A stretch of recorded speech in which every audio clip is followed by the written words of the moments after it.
مرحبا بكم في زاوية التحليل. هنا نقرأ الخبر ونحلل ما وراءه. أهلا بكم في هذا التحليل المعمق. نسلط الضوء اليوم على عملية محاكاة ميدانية استثنائية نفذت ضمن مناورات الأسد الإفريقي المشتركة بين القوات المسلحة الملكية المغربية والقوات الأمريكية. يركز التقرير على سيناريو دقيق وغير تقليدي: التعامل مع تهديد بأسلحة الدمار الشامل داخل منشأة مدنية ضخمة، وتحديداً في الملعب الكبير لأجادير. الأهمية الاستراتيجية هنا تكمن في نقل العمليات العسكرية المعقدة من جبهات القتال المفتوحة إلى قلب البنى التحتية المدنية الحساسة، وهو تحد يتطلب دقة وتنسيقاً بمستويات غير مسبوقة.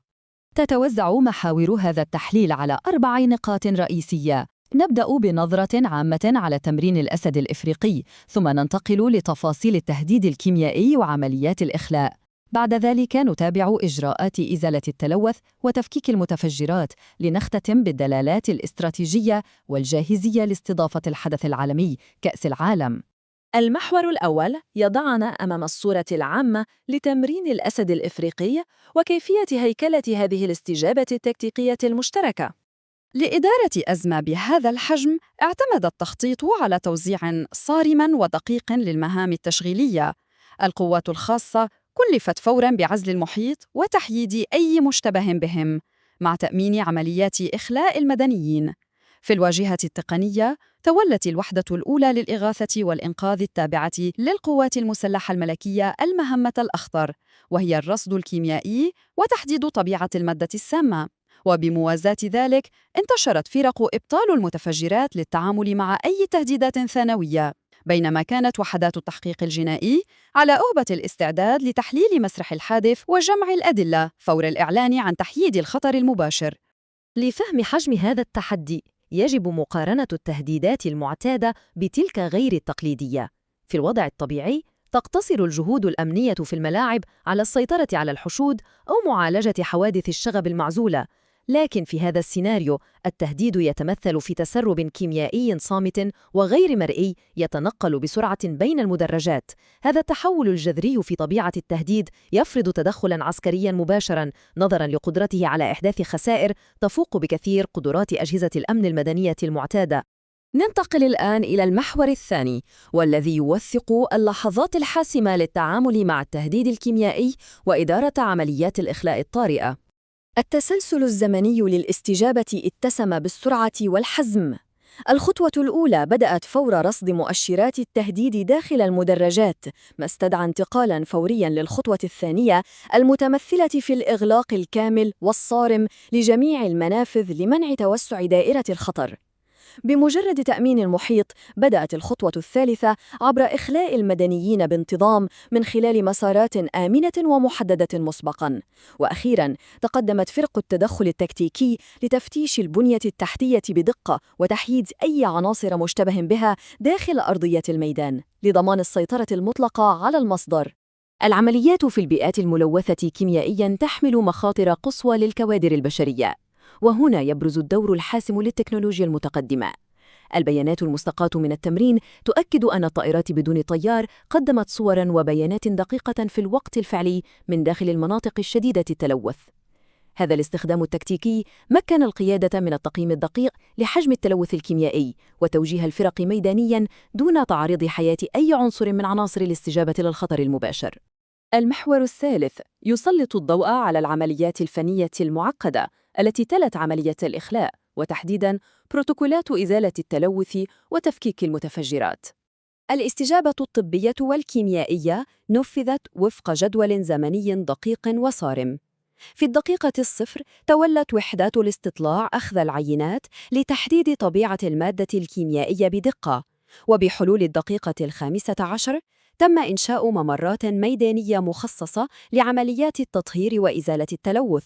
مع الدقيقة 30 بدأ الفرز الطبي السريع للمصابين في الموقع، لتتوج هذه الجهود المنظمة في الدقيقة 45 بعمليات إخلاء طبي متكاملة ونقل الحالات الحرجة نحو مركز طبي متقدم لتلقي الرعاية المتخصصة.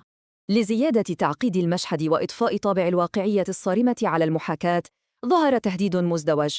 ففي محيط الملعب الخارجي تم رصد مركبة مفخخة.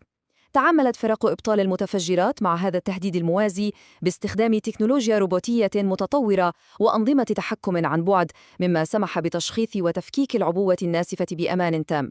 هذا التنسيق الوثيق بين التعامل مع التهديد الكيميائي في الداخل والتفجيري في الخارج يثبت القدرة الفائقة على إدارة أزمات متعددة الأبعاد في اللحظة ذاتها. بمجرد الإعلان عن تحييد التهديدات المباشرة، دخل بروتوكول ما بعد التدخل حيز التنفيذ. شمل ذلك نشر فرق التحقيق الجنائي لفرض طوق أمني حول المكان، والبدء في تحليل دقيق لمسرح الحادث باستخدام وسائل المراقبة لجمع الأدلة التقنية الضرورية. وترافق ذلك مع استمرار الدعم الطبي عبر عملية إخلاء طبي جوي منسق، مما يعكس شمولية التخطيط لضمان النقل واستقرار الحالات الحرجة بأقصى سرعة ممكنة.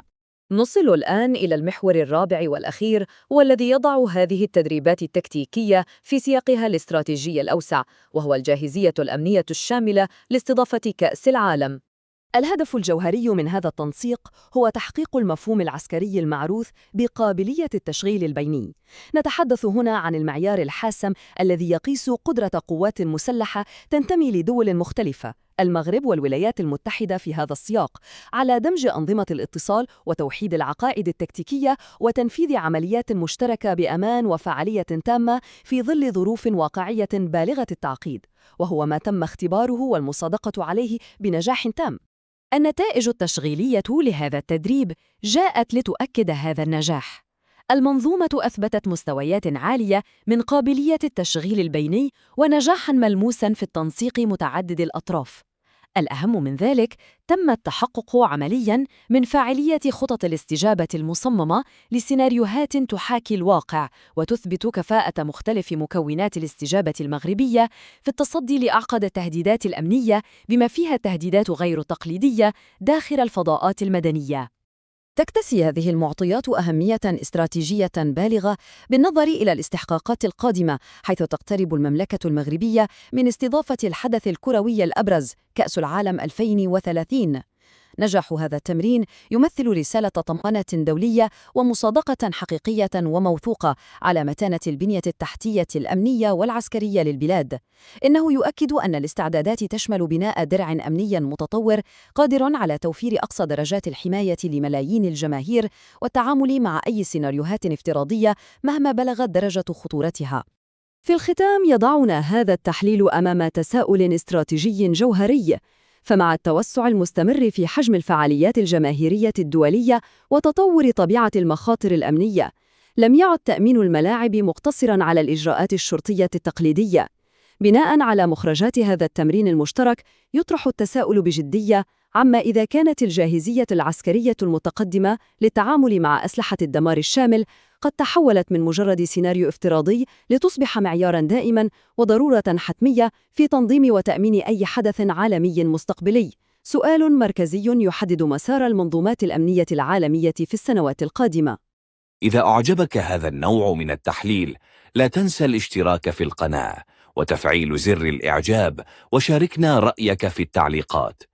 رأيك يهمنا ويدعم القناة.